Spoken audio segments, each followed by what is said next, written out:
You've probably had a question that you have thought about throughout your entire life, whether it be like, what, where am I going in life? What am I going to do with the rest of my life?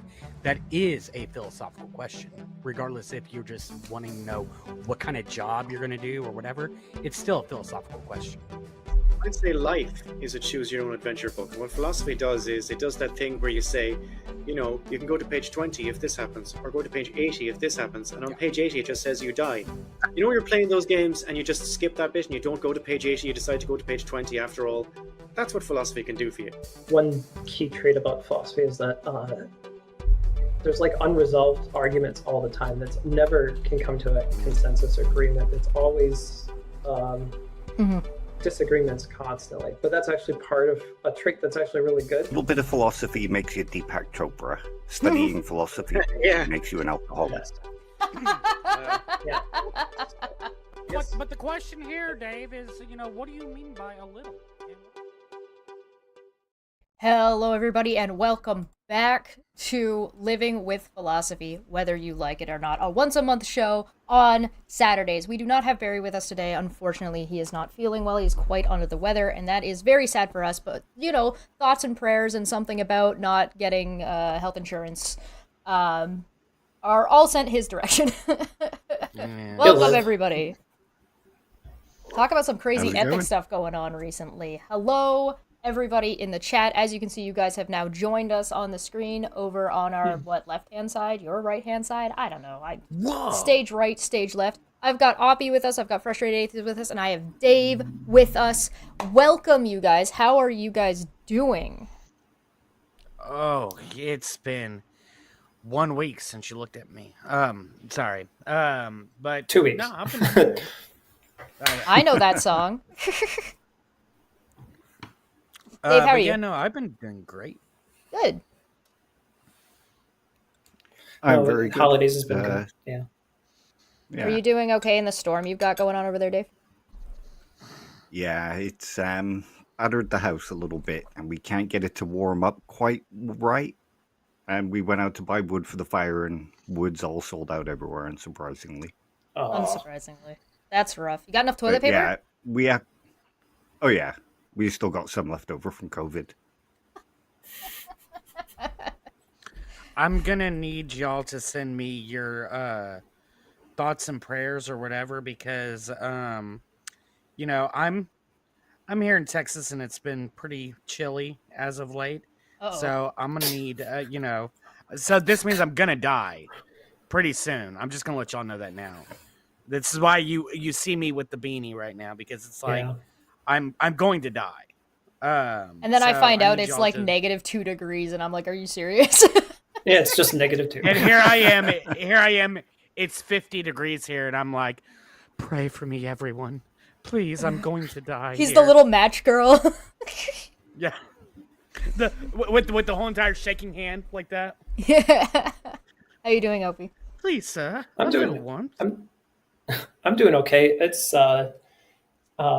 I don't know in Celsius, but it's like 20 over here in Chicago, so it's not too bad. It's pretty warm, like for this time of year. It's For like this time of year, I've been really sweatshirt enjoying level. this snow. I'm not gonna lie, it's been snowing really crazy. My dog is loving it. If you want to see shorts of him, he's over on my other channel.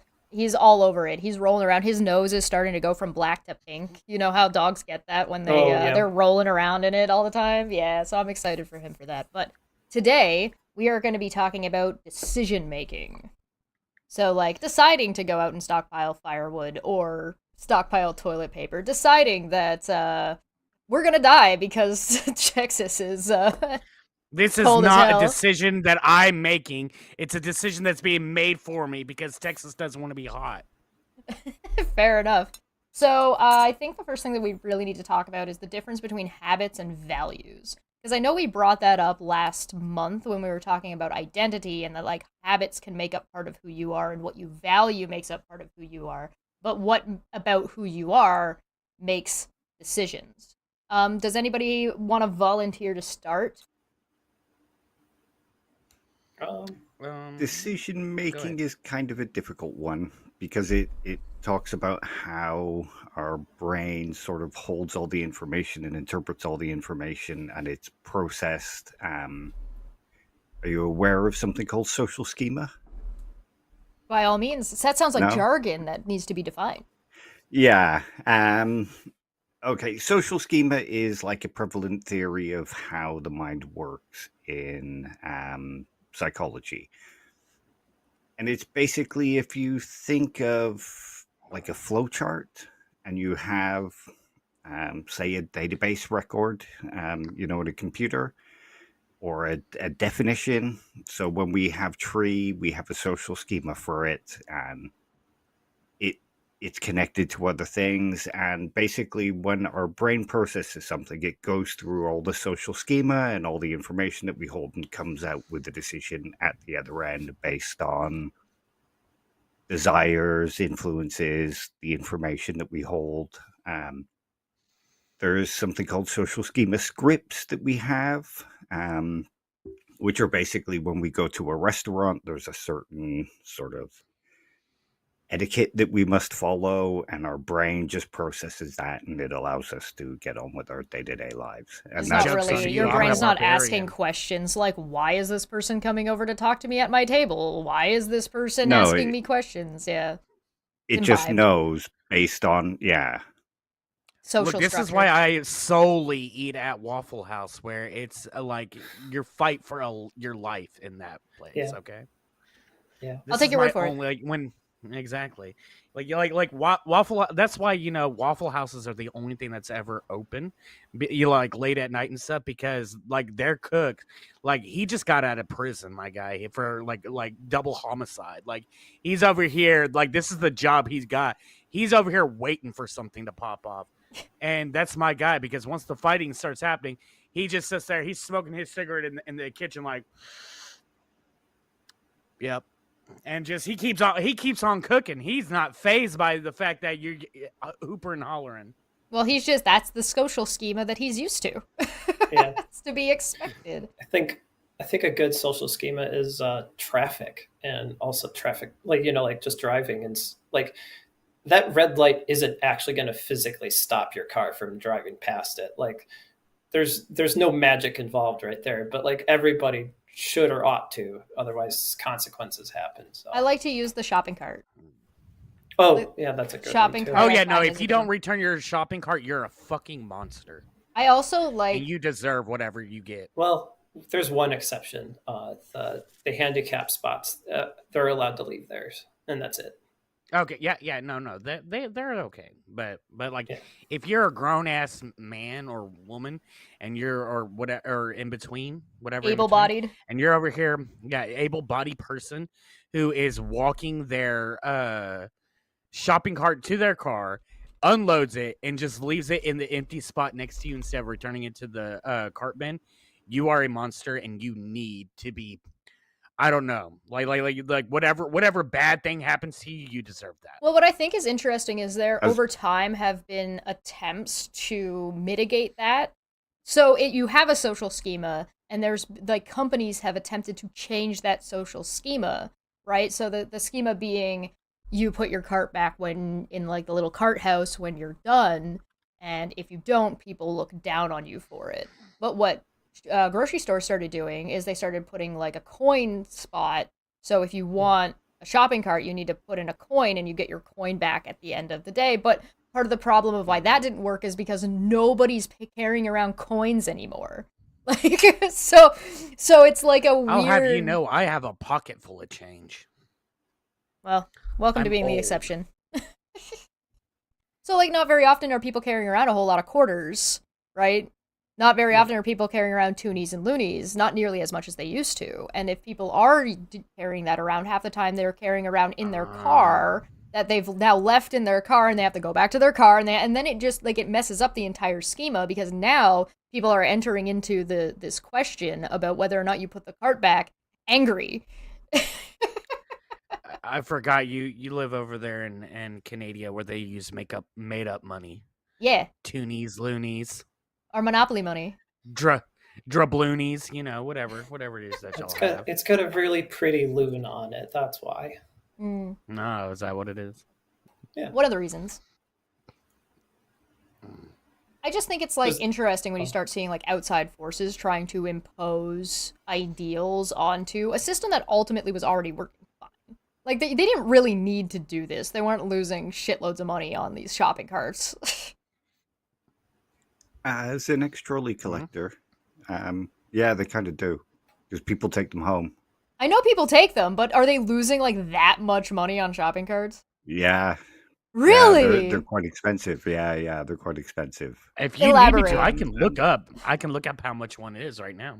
Yeah. Find Well, out. especially there's certain neighborhoods that have radius detections where it'll lock up the wheels so that you cannot leave specifically with them. So That's I never saw dumb. them. Yeah, I never saw them. The only time I've ever oh, seen yeah. people like stealing like shopping carts was either people who were using them and were generally homeless that were using them to collect things, and teenagers. Which are basically also no, where I homeless work- people that are running around using them to collect things. Where I worked, people were just taking them home.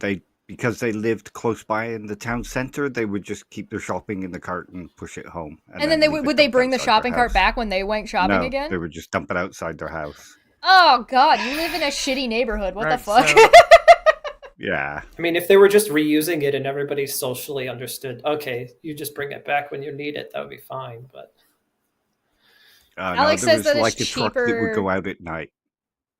Alex says that it's cheaper to do the coins than it is to pay somebody to collect them. Oh, and to presumably buy a new shopping cart. But you're a multi-million-dollar company. This isn't going to be like a blip on your stuff. Like, Yeah.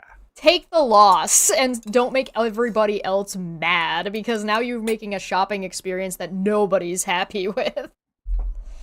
Actually, I personally don't care that much. I've come across that just one shopping cart can cost anywhere between $80 to $150. Yeah, but they're buying in bulk, so they're not going to be buying a singular shopping cart. So it's probably Well, costing this them one like place- $100. The $80 to $90 Mhm. price range is for bulk. Oh, okay. All right. Yeah, 80. that makes sense. So yeah, so like at the lowest end they'll be spending 80. At the higher end they'll be spending $90 per cart. All right. Yeah. So So, it's nothing. It's a blip. All right. Sorry, we're off topic. Habits fine. versus values. So some people will have like the habit of putting the shopping cart back, and other people will not have that habit for one reason or another. Frustrated Atheist described having the value judgment of saying if you're not putting your shopping cart back, you're a shitty person based on You are. values of like selfishness or selflessness, I would assume. But that's an assumption on my part. It's based on the fact that I don't have to give my reasons. Damn it, Chesh. I mean, you don't have to. It's only the point of the show. No. I think one of the issues. I think what the issue is for me personally, is that like I think it's one of those things where it's like I really think that it's a sign of like, and don't get me wrong, I'm a lazy person, but the sign of laziness and not being able to put up a cart, and if everybody just did that, then there'd be really no places to park at all, because everybody would have to stop, get out, remove 20 baskets out of this one parking spot just for them to park and all this. And I think it's rude for other people, and it's just a sign of laziness that is far beyond my my whole entire senses to process, because I'm like I said, I'm a lazy person. Don't get me wrong. I'm a guy that has one time spent damn near 20 hours asleep just because I was like, nope, I'm not getting up today because I'm not off today. participating. I'm good. I'm not participating in the human race today. I'm sleeping. And so don't get me wrong, like I'm a lazy guy, but like even if I could be like up for 48, 72 hours straight, and I will still put back my cart back into the cart buggy return thing, because it's just the decent thing to do. It keeps the clutter from the aisles. It keeps the clutter out of the spaces for other people to be considerate. No, that's exactly it at the end there. That Yeah, it's not just lazy; it's also inconsiderate for other people Mm-hmm. sharing the space that you're Yeah. occupying. Use your laziness when it inconveniences you. Don't use your laziness when it inconveniences others. Words to live by. Life advice. Um, I don't disagree with that. Habits could be probably considered also like not unconscious values, but what David was saying about scripts is like there's certain things that we just do on like throughout our day without really thinking about or taking stock to it. Whereas like if you want to change those habits, you have to have like a separate value that's can overpower that or overcome it. So There's something to be said about like those, and sometimes those social contracts are different, which is why you get things like culture shock, where something that you don't realize that everybody in your general vicinity in your locale is just doing passively without really ever considering it, and then you go to another country and nobody is doing that thing and they're doing something else, and you're just like, and you've never even considered it before. Like you make so many choices in your day that you're unconscious of that I would challenge anybody listening to this to actually pay attention to yourself just for a day and see how if you can tally up how many decisions you actually make, because it's a lot. It's a lot of decisions. Oh yeah. You're almost because, everything you're doing is a decision. Let me put it this way. Like 10 minutes ago, I made the decision to be on my phone scrolling through the YouTube shorts on my phone, just scrolling through there, just going one by one, watching the videos. I decided to get up. I decided to come over to my computer. I decided to turn it on. I decided to, like, every action you make is a decision, because I could have definitely sat down at my computer and just stared at the blank dark screens and decided not to move and not to do anything. And I could have, but I didn't. Of course I came on here for this show. But Free will doesn't exist. Exactly. So I have just I sit there and I have all these actions, and your body decides to do these actions, even if it's in kind of a nebulous sense where it's like I don't decide to breathe, but I breathe because my body breathes, because that's what my body does on its own. I don't decide proactively to be like, okay, breath in, okay, breath out, okay, breath in, okay, breath out. Like I don't. The same thing with like my heart pumping. I don't decide proactively, okay, pump 5 million times a minute or whatever, the heartbeat per minute thing is. I don't actively do these things. These are things that my body naturally does, but it's still a decision that my brain calculates out, that it sits there and it makes the connections and says, hey, we need to do this. It does. Your body does things without your active consent on a regular basis. Mm-hmm. I think that's I did not consent to be alive, body. I need you to end it. Just wrap it up right now, body. None of us ever consented and decided to be alive, as far as we are aware. I don't think there's a single person out there that has like been able to demonstrate or like actively be like, I made a decision before I was alive to be alive. I think there are theologies that pose that concept, but to actually definitively show something like that, I don't think that's happened. I think maybe even Scientologists too. Machine. Yeah. I'm gonna make the first time machine so that way everybody can go back to just that moment to give that consent. Oh, you're gonna make a time machine that operates outside of like the bounds of current space-time? Look, what it's going to do is just going to go back to the very moment that you were conceived and give consent. Because technically you exist. I think like the only time travel we can do. Exactly. I think the only time travel we can do is going into the future, though, sadly. That is a different conversation for another day. The philosophy of time travel, I think, is like a whole episode. I'll make a note. I like all the different theories of time travel. My grandfather even had his own theory of what time traveling to the past would be like. So But I'll save it for that episode. yeah. Hold on to that one. Hold on. I made a note. So between habit, what do you guys think is the difference between a habit and a value? Because I know we're saying these things and we're using these terms as if everybody knows what they mean, but we should probably define them even just for the sake of conversation. A habit is a disposition to a particular kind of behavior, or sort of it's the script that we run in our heads that causes us to perform a particular way whenever we're doing particular things. Whereas a value is a judgment that we make about some object or idea or what have you. And a value? It's the thing that we consider to be good about something. Yeah. The thing Or is not I good think if what we're Dave, assigning disvalue. I think what Dave's trying. Oh, go ahead, Opie. No, they can inform our dispositions too. Like our values. They can, change. yeah. Yeah. So it's kind of like the But that's primordial axiom sometimes that's driving our habits too.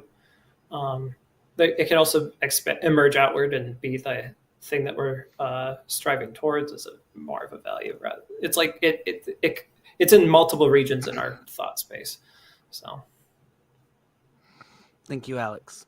I think that like habits also are kind of they're behaviors that you've picked up over time, either consciously or subconsciously, that you will do without consideration.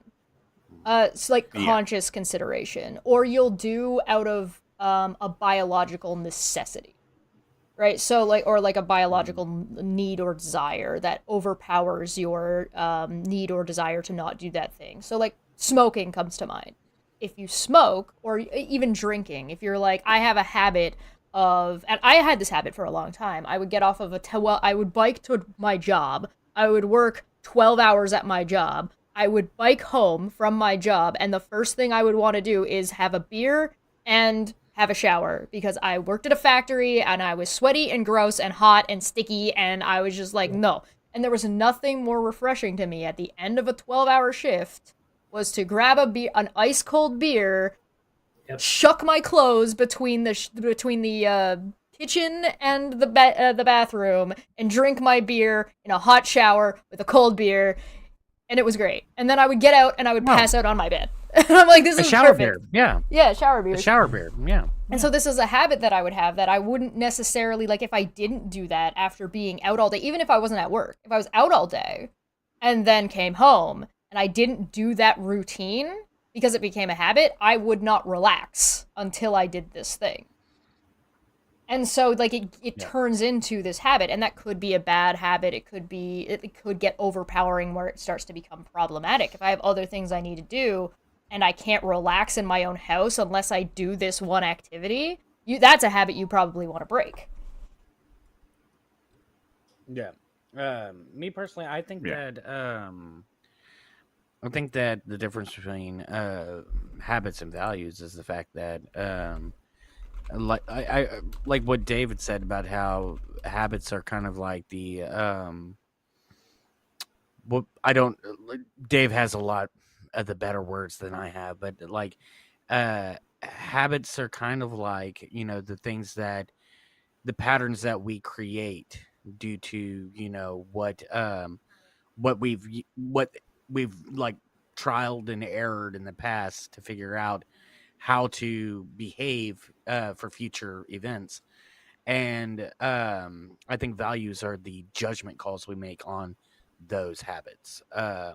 When it comes to this specific, or other people's habits. Yeah, or other people's habits. Like these are the value judgments we make on our habits and other people's habits, that we deem whether or not that those habits align in what we think is a good and positive way or a bad and negative way.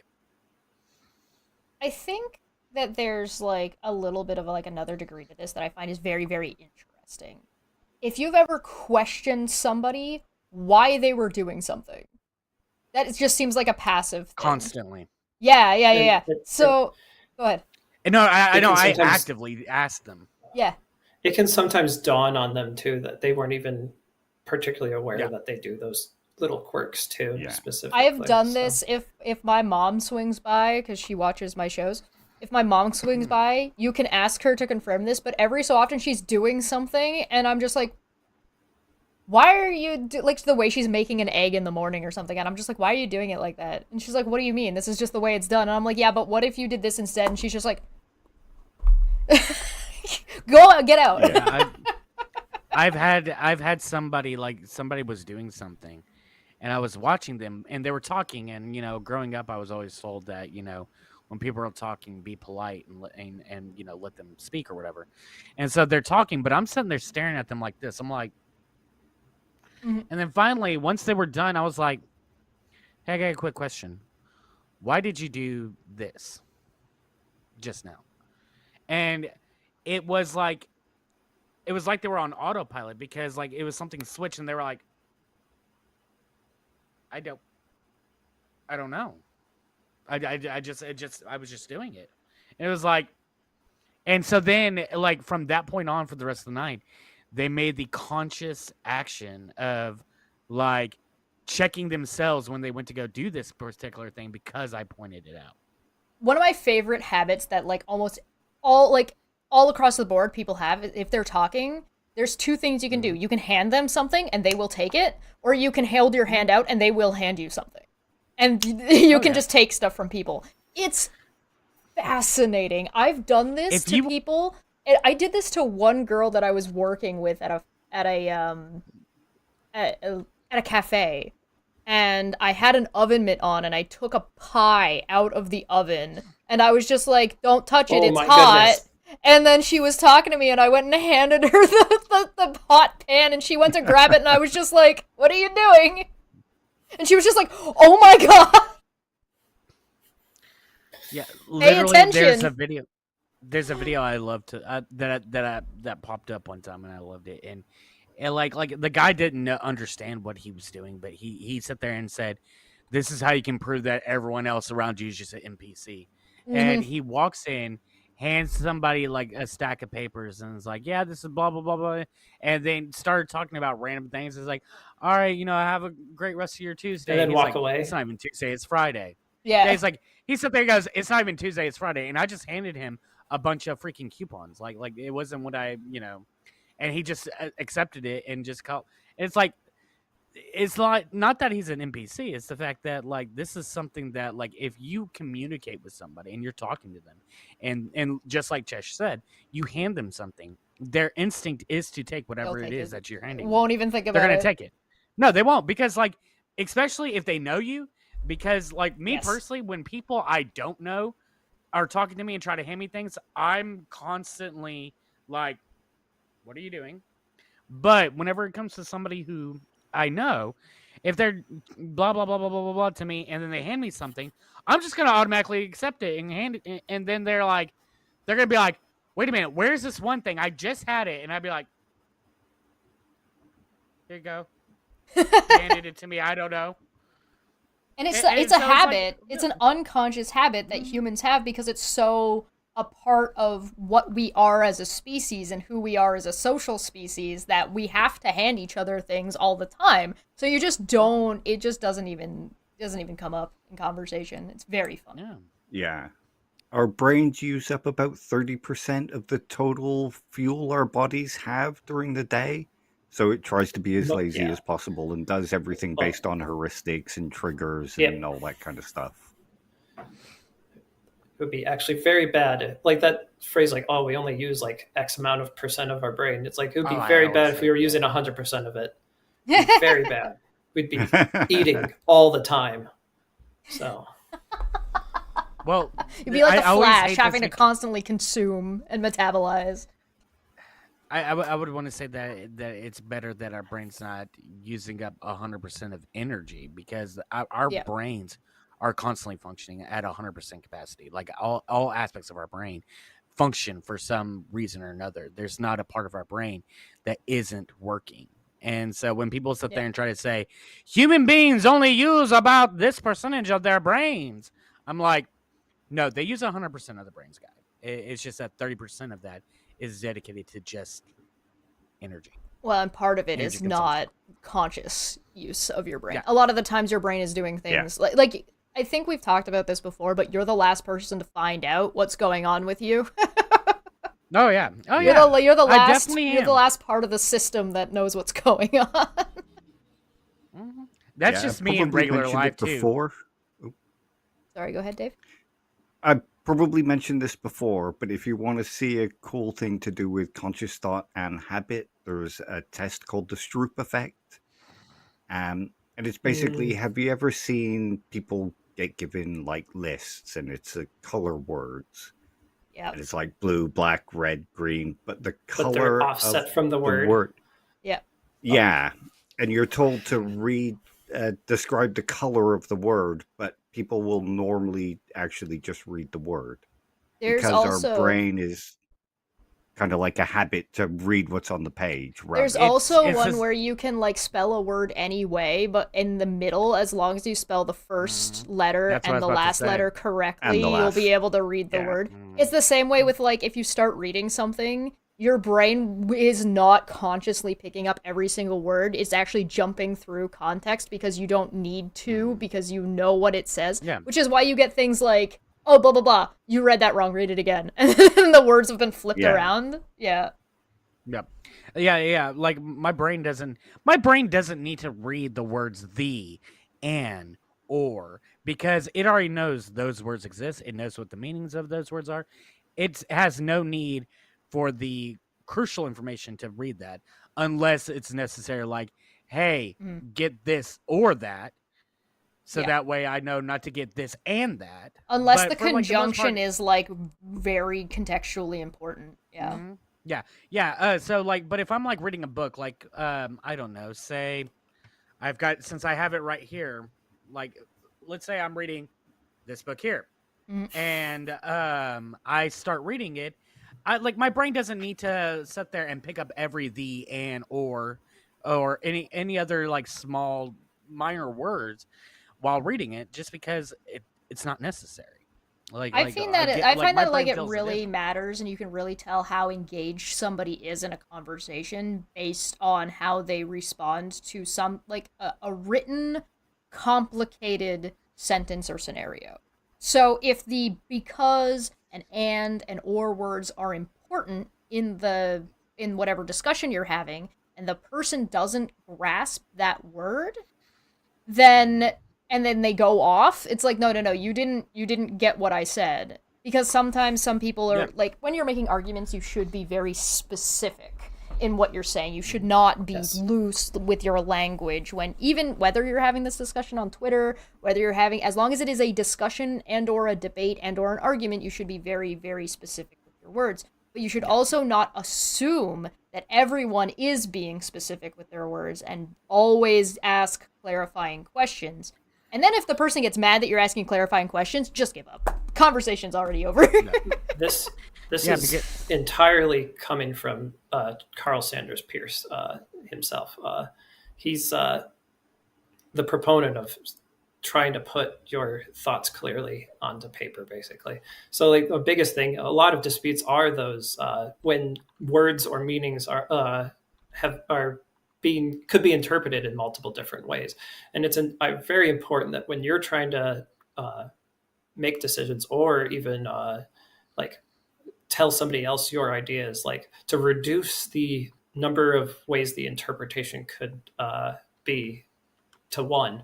So like, just that's where it means to be clear, is like there's no other way that they would like understand you is other just than the one meaning specifically. So don't try to use flowery words that have like metaphors or double entendres at all, is a very important thing. Yeah, I mean, But it's if I not that don't those use things are... flowery words, how will people know I'm smart?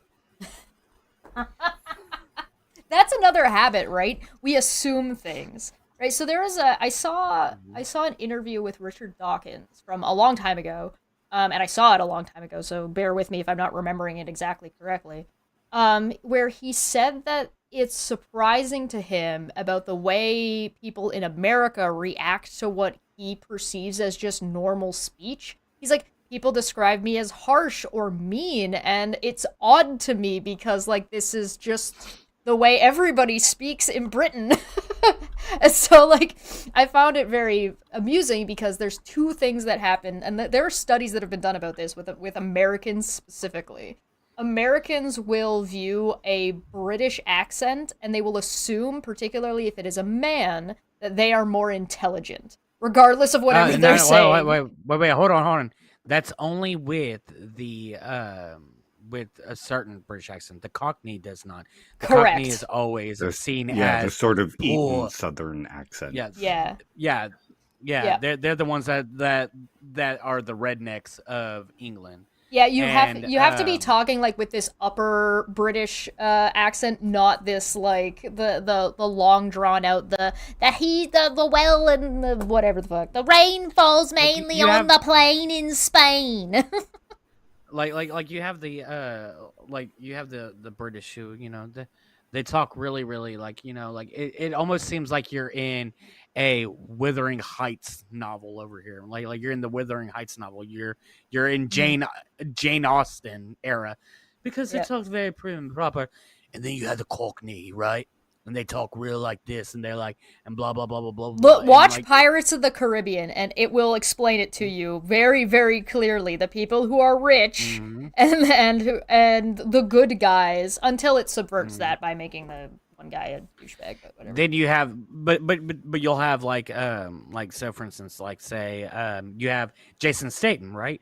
Who in most of his movies he talks with a very like Cockney accent whenever he's like, you know, like if you look at him in the Fast and Furious, he's like, I'm not playing games. Like it's like real brutish, very whatever. And then you have someone like say Benedict Cumberbatch, who like whenever he does a lot of his films, he can't say penguin. But a lot of his movies where he actually uses his real accent, it's very prim, it's proper, and it's like, I'm a nobleman.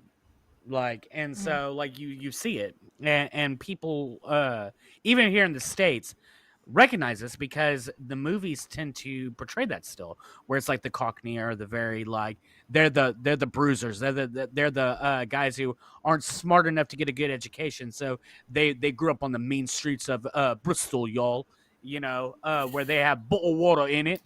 And so you have those people being portrayed in movies as just these dumb people who are just like, these are the guys that you hire whenever you are needing like the ruffian, the rapscallion, if you will. And well, there's like a degree of like the media, like art reflects reality, right? And informs reality. So if you watch a movie or reading a book, it's going to reflect the way people view these stereotypes. I wouldn't necessarily say that's true. What I would say is that I would say that there is instances where art does reflect reality, but I think that there's a lot of places where art exaggerates reality. Yes, of course. It's like a funhouse mirror. That's the point. Yes. Yeah. And so because of that, because like I've known some country bumpkin type of guys where you sit there and look at him and they start going off on something and you're like, how do you know this? And he's like, dude, I have a degree in applied physics. Like, what do you mean? Like, and then I've seen some of the prim and proper people who grew up wealthy, who grew up in like status and are just dumb as fuck. And it's like I've seen a lot of that. And so it's like, why is it that like I get it that it's definitely going to be a stereotype, but we should definitely push back against that stereotype and be like, you know, it comes from right the assumption that if you have money, you are going to be intelligent, because if you weren't intelligent, you wouldn't have money, right? Right. However, it also allows you to have all those opportunities to learn anything you can, but part of the problem is without any kind of struggle or motivation, you are lazy and you're not going to do those things. As opposed to somebody who is maybe not as well off is going to want to work harder because they value that education or those resources more. There's like a sweet middle spot, right? where there's too much money and not enough money, where basically everybody exists right now. So that wage gap that's currently existing right now, the people up here have too much money, and it's actually detrimental to them to have that much money. And the people below here, it is detrimental for them not to have enough money. So there's this nice sweet spot in the middle, and currently almost nobody exists in that sweet spot in the middle right now. No. And you can see what's happening to society, what's happening to education, what's happening to people's mental health, because they are existing outside of what is this nice, happy middle ground.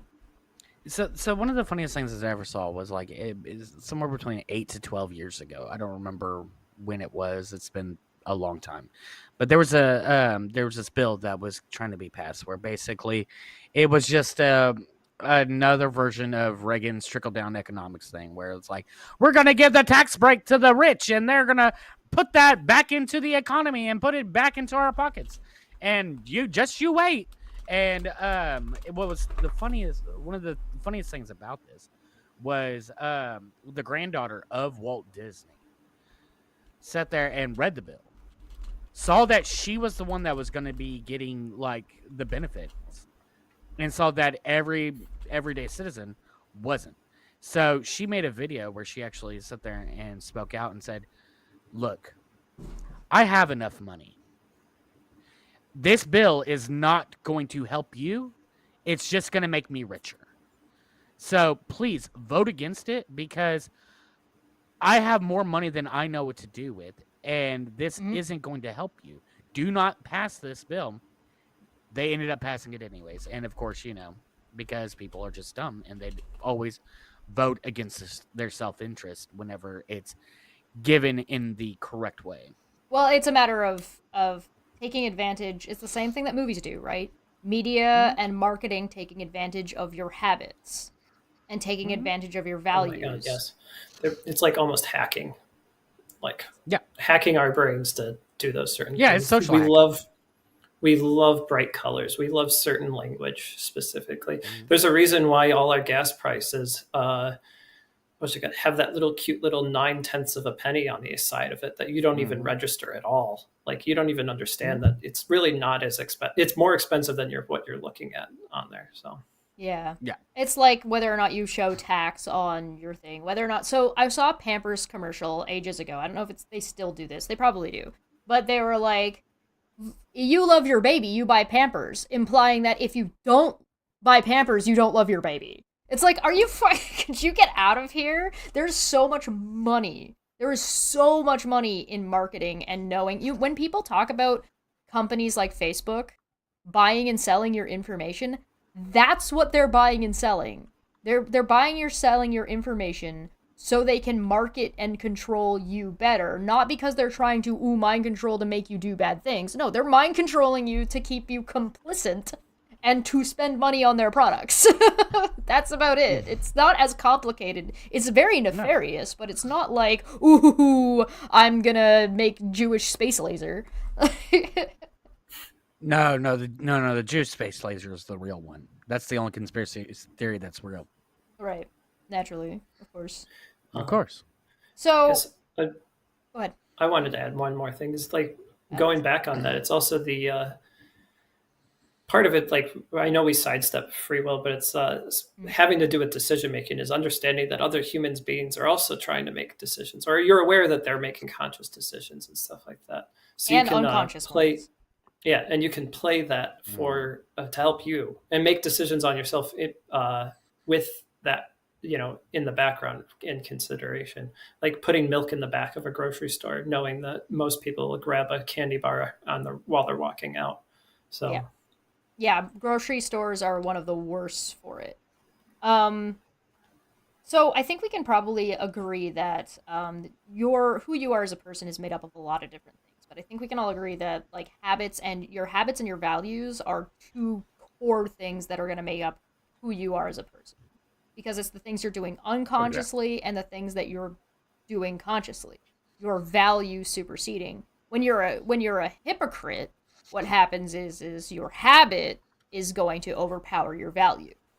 So you're doing something that is against your values because it's more comfortable for you to challenge it. And sometimes that's unconscious. And sometimes people are aware of it. Those people are super duper hypocrites. Yeah. Super It's duper also hypocrites are the ones that want you to have certain habits while they don't have those same habits. Yeah. Look, I have no habits whatsoever, so I'm just perfect. It's okay. I don't know. You've been late to stream twice. That might be a habit. No, y'all are just really, really early. Okay.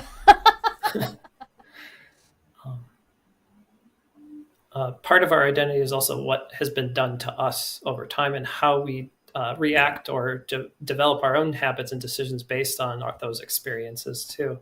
There's plenty of people that behave a certain way because of what that has happened to them in their life specifically. And there could be good things and bad things. Like there's people that have a lot more gratitude in life when they've lost too much of their family members throughout life and are pretty kind. But then there's the other way you could react to it is that you become a lot more standoffish and bitter. It just depends on other factors. I think that's also a conscious choice you can make. So if you notice that like you're really prickly all the time, and people kind of shy away from confrontation with you, that's something you can recognize and you can identify. You could be like, okay, well, these people are reacting to me this way. Why? And is that something that I want, or is that something that I don't want enough that you want to change something about yourself? And that's all just a matter of paying attention, like looking around you and being like, okay, well, what, why, and asking questions, and not don't make assumptions on other people. Just acknowledge that this is what's happening, right? You don't have to assume that you're doing anything wrong, and you don't have to assume that they're doing anything wrong. It's just this is the situation you're in, and whether or not you're happy with that situation or not. And that's the part that's the part that I think a lot of people miss out on when they're having conversations, when they're interacting with people. That you don't. There are things that are that are going to be like, no, this is wrong, and I don't like this, and in fact, I don't want that person around me. But that's a decision that you're making based on their behavior, and you might be justified and you might not be. And in some times, you very well will be justified in being like, keep this person away from me. However, being consciously aware of that on a regular basis and just being like paying attention to the way other people react and respond to things will do you wonders in life. Yeah, absolutely. And that would also depend on what you value. Your values in that, if you value being like a gangster would value being foreboding and threatening, whereas a regular person might not. So that would inform how they have that habit. So I'll use myself as an example. I am prickly. I am prickly on purpose. There are people that I do not want around me. And I go out of my way to make sure the people that I don't like and don't want around me will not be around me and will not be comfortable being around me. Good. Go away. Yep. And that's something that you can't. People will be like, you can't control other people. It's like, well, you kind of can. You can control the access they have to your life. Yeah, well, and you can manipulate other people. It's not that difficult. Yeah. Yeah. Yeah, just ask any advertising exec. Yeah, it's not necessarily even difficult, right? So a lot of people, I've noticed that a lot of people do not like confrontation with me. I'm a prickly person. Even people that are in my life, like my day-to-day life, not online, are do not like having difficult conversations with me. That's intentional, because if you're going to bother to bring this up to me, then we are going to have a very real conversation about it and will likely make you uncomfortable. So if you're not willing to even just get past the fact that I am very stringent about this and that's the thing that's prickly, then you're not going to be able to handle the conversation, so don't waste my time. It doesn't hurt my relationships. It means that I might not have deeper relationships with people that might want or would be nice to have a deeper relationship with them, but that is a decision that they are making, and I'm not going to change that. Yeah, see, I personally, my whole entire thing is like, a lot of people sit there and try to tell me, it's like, oh, you love me, blah, blah, blah, blah, blah, blah, blah. And these are people I've known for years, and it's like, look, I'm the type of person where I'm just it takes a lot for me to fall one way or the other with somebody. most people in my life, I am neutral towards. I had a friend of mine, that really good friend. I've known him for over 20 years, and we barely talk today. And if he were to stop talking to me right now, I'd be like, okay. Like most people are just neutral with me. It takes a lot for me to fall into either the love or hate category. Now, of course, for colloquial senses, I use love and hate for certain things, just to get across my extreme dislike or my extreme like for something. But like when it comes down to like actually truly loving or hating something, it's like there's a lot that you have to do in order for me to even be on my radar to fall under that. So like it's why I always find it funny on Twitter when people are like they're over You here. just hate this. Or they're trying to tell me about like how like, oh, you're gonna regret saying this. It's like, dude, I'm not gonna remember this conversation like 2 minutes from now. I'm not even gonna remember you existed, let alone like you are not that important on my radar. I had one guy actually flat out tell me on Twitter, sitting there saying, "It's like, oh, I'm gonna remember you," and I'm like, okay, go ahead. Yeah. Like, what? It's important to set up certain boundaries, which got around you and your how you interact with other people. One, so that you have a little bit more self autonomy on your decision making for yourself. You don't want to let other things, too many influences, inform your decisions. If you want to have a little bit more say in your own, how you go about life. There's also like this degree as well of where your active decision making versus your passive decision making. Like, frustrated is making an active decision to be like, this person doesn't actually matter to me in the grand scheme of whatever's going on. He's going out of his way, like, he doesn't care to remember. So he's making a decision. If he chose to remember that person, then he's making an active choice to one way or the other, right? And those passive versus active decisions will basically define your day to day life. So if you find that you don't have a lot of people in your life or you have more people in your life, it's likely because of your active versus passive decision making. So it's important, I think, to reflect on your day-to-day life, even just like once a year.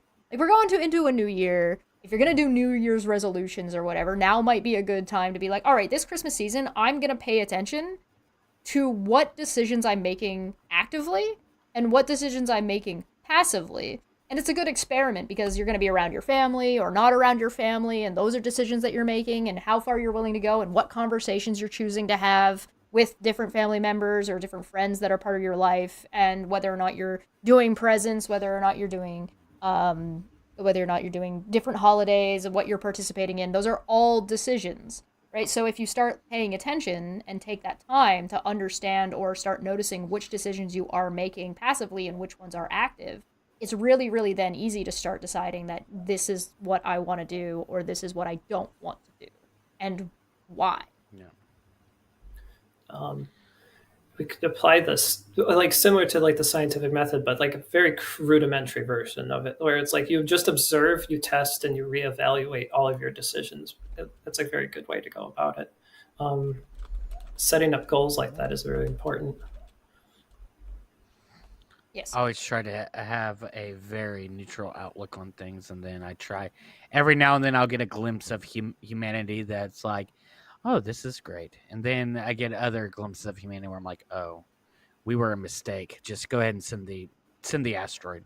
Send it. See, I do the opposite. I go out of my way to not be neutral on things. I try to approach things from a neutral perspective, but once I start gathering information, I am usually very, very quick to start making judgments and start deciding. So I make judgment on sure. the different actions, but I'm talking about like whenever we're talking about like the overall, is humanity worth it? There are certain times whenever I see things where it's like this man, sit there and went out of his way to save a fucking lion out of this like ditch that it was going to die in if it didn't get help, and like yada yada yada. It's like, oh, that's amazing, look at that. Or this guy here saved this child who got stuck in a storm drain. I'm like, oh, that kind of helps me like maybe we are a good Justify thing. humanity's like- existence. Yeah, justifying humanity's existence, and then I hear guy down the street fucked a goat, and you're like, I don't even bother. I And don't that's try to mildly, justify humanity's existence. Sorry, go ahead. If you see any true crime, like you get to see what true evils are that humans are capable of. So oh yeah, I I've known personally I know prefer somebody- something called radical acceptance. You understand that humanity is a massive gradient, and the worst of the worst of humanity are the same creature that is the best of humanity. And we all exist on a spectrum. Like, for all you know, the guy who saved the lion is cheating on his wife. right. The guy who fucked a goat is actually one of the most charitable people in the town. Right? And you can, and no, those things are not self-contradictory. But look- and it doesn't help that humans can be contradictory all the time.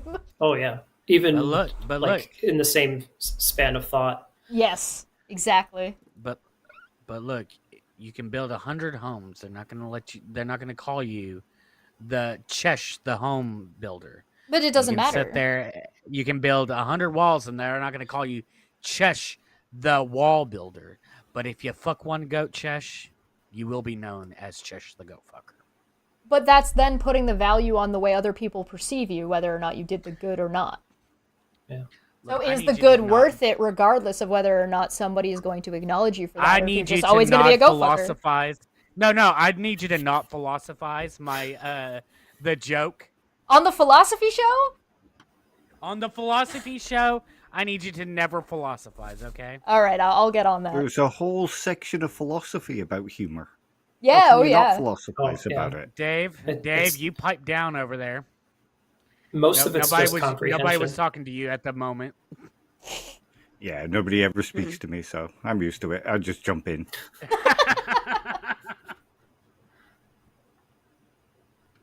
Opie, you were going to say something? Oh, most of humor is just comprehension. And what is Context, that yeah. other word?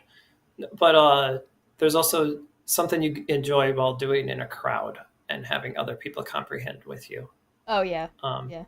Group. Yeah.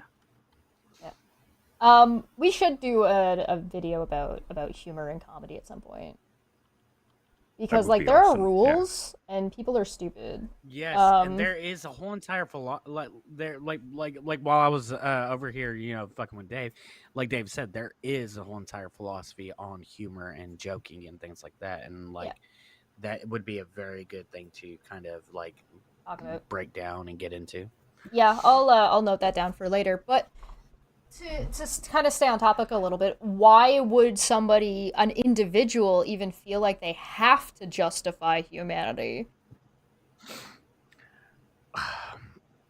the biggest question. It's one of the it's one of those big questions where it's like, me personally, I think that like because like it gets to the point where you look at all the good, you look at all the bad, and like you said, that most people fall on a spectrum between those two, the good and the bad. Like the horrendous Hitler creating Holocaust versus fucking the man who is basically literally Jesus Christ over here. You don't even have to do that. healing You the could sick and say all that Nazi stuff. Germany being incredibly problematic. Nazi Germany also inventing a whole lot of the medical care that we use. Yeah, but what I'm saying is like we have those two extremes, and then like most people, even the Nazis and even Jesus over here, that fall in an area of gray. Like things are not black and white. But No, I think one of the thing is because we try to view things as black and white, that whenever we're over here trying to justify humanity's existence, we look at all just the bad and the good and try to see how this outweighs things and how we are to react to this. And when we do that, we miss all the gray areas where it's like we have these guys who, like yes, you watched a man steal groceries, but like he did that because he's starving, and like the system has kept him from being able to actually legitimately get a job, and there's no other way to get food than to steal it. Or that's why I always say, if you see someone stealing at a grocery store, no, you didn't. But I have a oh, go ahead. big thing to add, actually. I'm kind of ashamed that this didn't come up to my head, but like the big, like here's the thing: it's not just justifying humanity; it's actually justifying ourselves. Yes. Albert Camus has one of the greatest questions in his book, The Myth of Sisyphus, and the question is suicide. Do I make myself There's a cup only of one coffee, true or do I philosophical kill problem. myself? Yeah. Yes.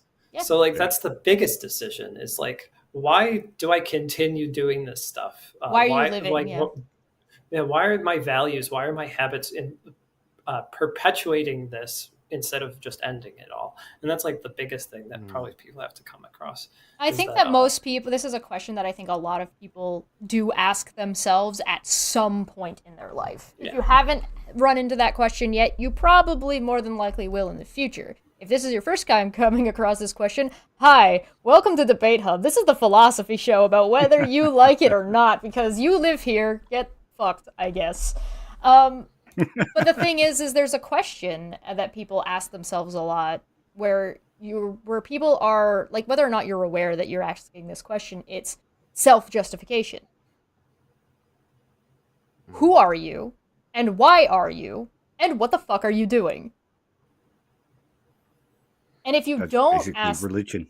exactly, and it's a very important question to the individual until you reach true enlightenment, like me, who says, "Fuck it, I don't have to do shit. Don't tell me what to do. I'm gonna do whatever I want anyway." You think you're truly enlightened? I sit there and say all of this is meaningless, and I just No, do you didn't. You whatever just it said you is. spent time. You're just lying to yourself. Chesh! Chesh, look, I Hypocrite. need you to not call me out on my hypocrisy. Thank you.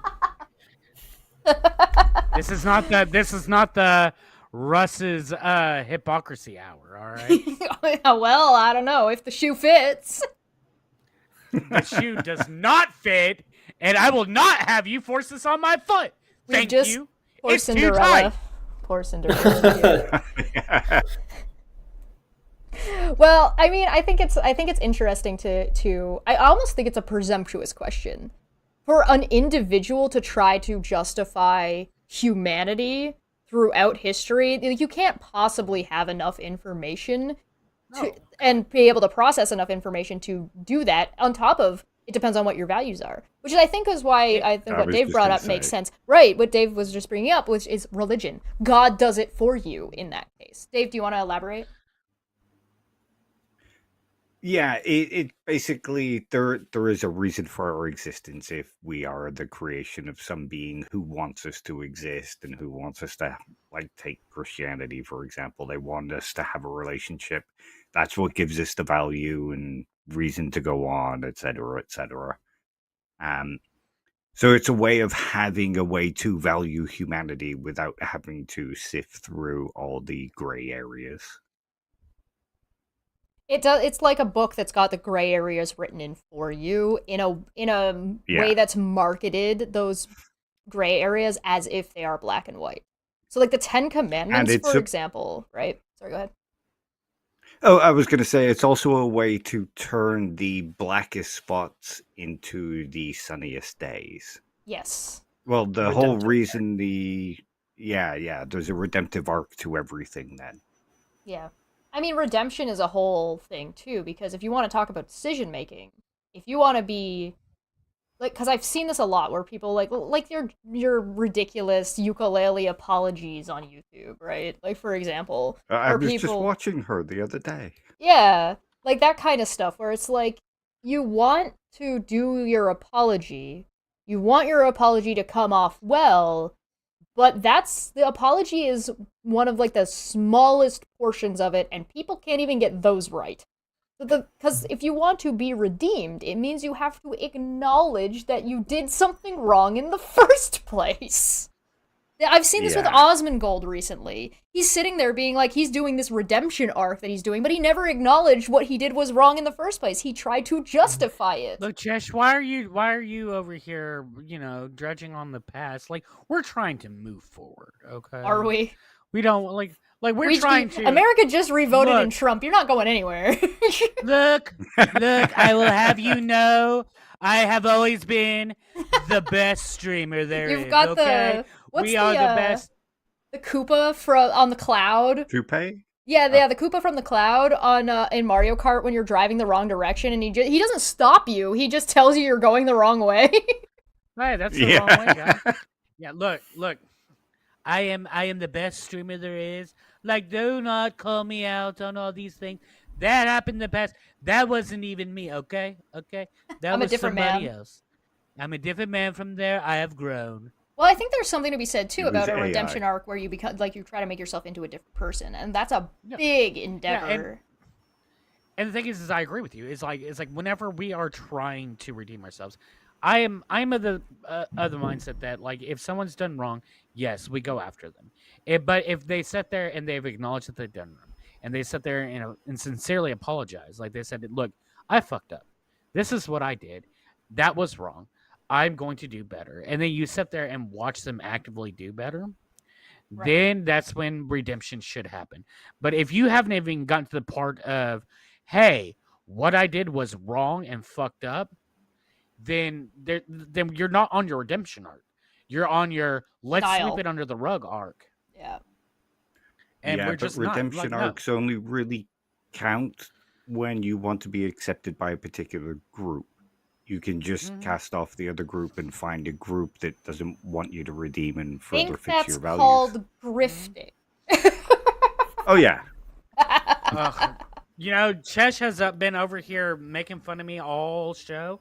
I'm going to go on the anti-philosophy side and be like, why I left philosophy. Well, you can't leave why I left the left. philosophy. You're living Why I with left the it left. whether you like it or not. Anti-philosophy is Why- a very specific jargon word, and like Yes. so it's not Look, actually. this is what a people why think. I left the Yeah. left. This is a why I left the left thing, except for it's why I left philosophy. Alex got the Chesh name. was mean to That's me. fine. That's That's fine. You Lakitu, can- I think is Lakitu. I can't remember the blind guy. But Oppie, do you want to go ahead and explain to us what anti-philosophy is? Oh, it's been a while, so like I would be actually a very poor person to be talking about that right now. I would have to look it up again, but I know for a fact that it isn't just being against philosophy. It actually has its own certain like things going on with it that isn't just philosophy bad. I'm gonna switch all of our cameras into like negative space, and we'll do an episode called anti-philosophy. There we go. There we go. yeah. There we go. We That got so sounds many good. other episodes ideas flying around today. Yes. We should do It's a good- lot of these. It's good to different ones. admit when you don't know something or not fully like capable of explaining something. So Well, and you'll notice we're not Joke's gonna on jump you, on your Opie. I ass. don't know anything. I think there's like, if you're trying, how do you change a habit or how do you change a value, either of yourself or of another person? Like, what has to happen? Because I think in some cases the only way a value changes is if something drastic happens in your own life. well, yeah, an event. You have to. Sorry, Opie. Yeah, so I don't like this philosopher at all, but Alain Badiou, he's one of those postmodern thinkers over in France. What's it called? He actually taught Zizek a lot specifically, but his whole thing is about being an event. It's like a ripoff of Heidegger specifically, but like events happen to us, and after that, Sartre? Yeah. No, not Sartre. Alain Badiou. Oh, yeah. Okay, sorry, I missed that. Yeah, he's a neo. Elaine Badu, pay attention, Dave. But no, I haven't fully explored his things, but events is what the key thing that happened to our changes in values and habits. And all it takes is a spark in our conscious thought. Sometimes it's a thing that causes us to have those conscious thoughts, like a death in the family, or a new life for death experience that now you're going to turn over a new leaf, or you committed a murder and now you're in prison trying to overturn that leaf or something like that. I think a really good example of this, because a lot of people when they change their value might be viewed as a hypocrite. So for example, somebody in power.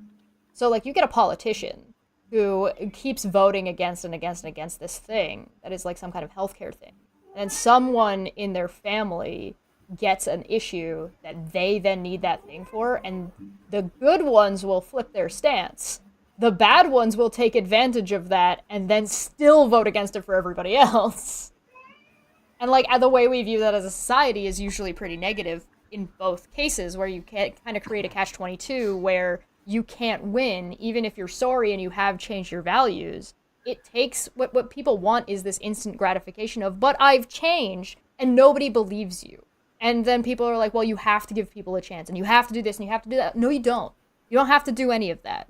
The person who wants to change needs to change for themselves, regardless of how society approaches that and views that. The reason why you see shitty apology videos on YouTube is because they want to maybe do the change, but they want you to buy it. I always love the shitty YouTube apology videos. They're very funny. It takes like you'll sit there and see like I apologize, as like the or this is my apology as the title. It's like a 12-minute or 30-minute long freaking video where they do everything they can to find a way to blame somebody else. Yes. And then say, but I'm not blaming them. It's like I'm taking accountability, so my editors were the one that did that. Yeah, it's like, look, guys, I'm sorry I stabbed Chesh to death. Like she, if she didn't do this, but no, look, I'm not blaming her for me stabbing her to death. It's like, dude, like just sit there and say, like, how hard is it to say that I fucked up, my bad? I'm gonna edit this like, later, and I'm gonna slow zoom into me with like rain falling and like dun dun dun dun. And we'll do the whole entire thing. It's like they always ask you if you're fine, but you're not fine. And Yeah. blah, blah, blah, blah, blah.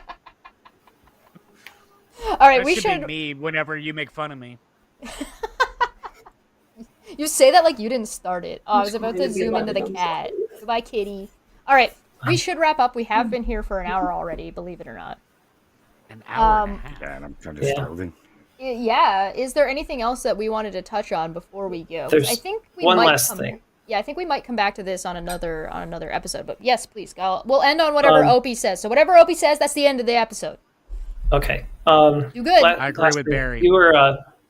You were mentioning things about like hypocritical or like changing your decisions and values and stuff like that. But there's sometimes we value people that stick to their guns and stay on principle. And sometimes it's either good or bad habits. You can see this in tragedies like, tragic plays where they'll stick to their guns and despite all of it, like it. So.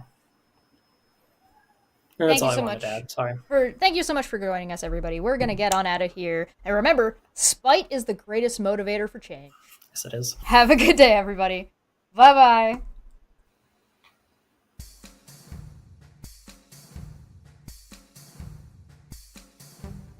You've probably had a question that you have thought about throughout your entire life, whether it be like, where am I going in life? What am I going to do with the rest of my life? That is a philosophical question, regardless if you're just wanting to know what kind of job you're going to do or whatever. It's still a philosophical question. I'd say life is a choose your own adventure book. And what philosophy does is it does that thing where you say, you can go to page 20 if this happens, or go to page 80 if this happens. And on page 80, it just says you die. You're playing those games and you just skip that bit and you don't go to page 80, you decide to go to page 20 after all. That's what philosophy can do for you. One key trait about philosophy is that there's like unresolved arguments all the time that never can come to a consensus or agreement. It's always disagreements constantly, but that's actually part of a trick that's actually really good. A little bit of philosophy makes you Deepak Chopra. Studying philosophy makes you an alcoholic. Yeah. But the question here, Dave, is, what do you mean by a little?